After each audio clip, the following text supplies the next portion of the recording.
Indie fashion designer tip, a formula. Okay, get a formula in your mind.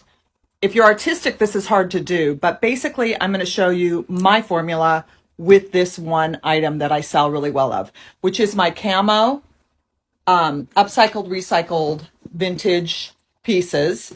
I cut the bottom. That's part of my formula, even though I added a duster this year. I add this little bit of fur here.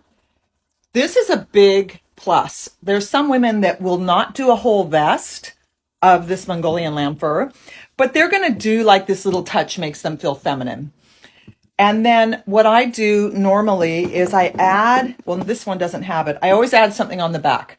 Now, not every client wants sequins, so you have to think of different fabrics you're going to use on the back. You could pick like 2 or 3 different, you do an ethnic one, you do a flashy one, and then maybe you do like a urban one. What I also do is normally do a little bit of something on the front. So this is a formula that, so I basically don't have to think of designing the piece from scratch every time. I kind of have in my mind, okay, blah, blah, blah, blah, blah. And it actually helps the process. It helps me as a designer that I don't have to always do something new.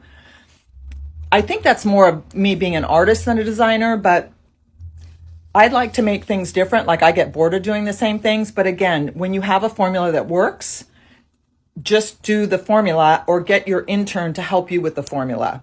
I hope this helps. Like and follow for more.